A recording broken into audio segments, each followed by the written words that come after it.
Welcome back. We now cross over to our international correspondent, David Kibuuka, who is in Zimbabwe. Dave, what's happening there? Zimbabwe wants to sue the European Union because they say that the sanctions lost them $42 billion. But it's a waste of time. There's no way that the EU is going to give Zimbabwe $42 billion unless it's Zim dollars, in which case they can just give Zimbabwe a cup of coffee and some scones. But Dave, don't you think Zimbabwe has a point? The main reason for the sanctions in Zimbabwe was the farm invasions. Before the white farms got invaded, the EU didn't care about the Zimbabwean situation.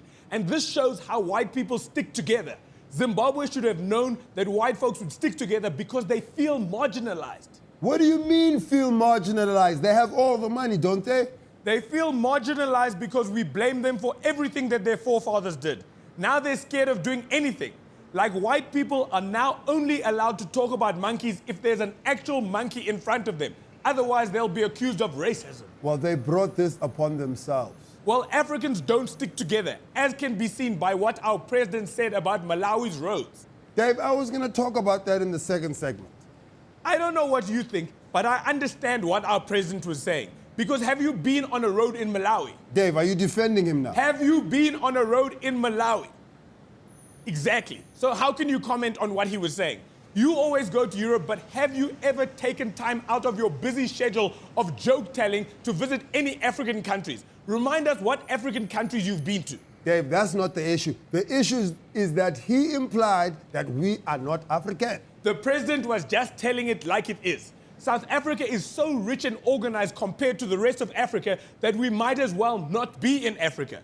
Like when I came to South Africa from Uganda, I went to Sandy Nopongoza's birthday party and got so excited by the prospect of food that I ate so many fizzes that I passed out, Loy. I passed out. From fizzes, Dave, when was this? In the 80s? What's going on? No, it was last month.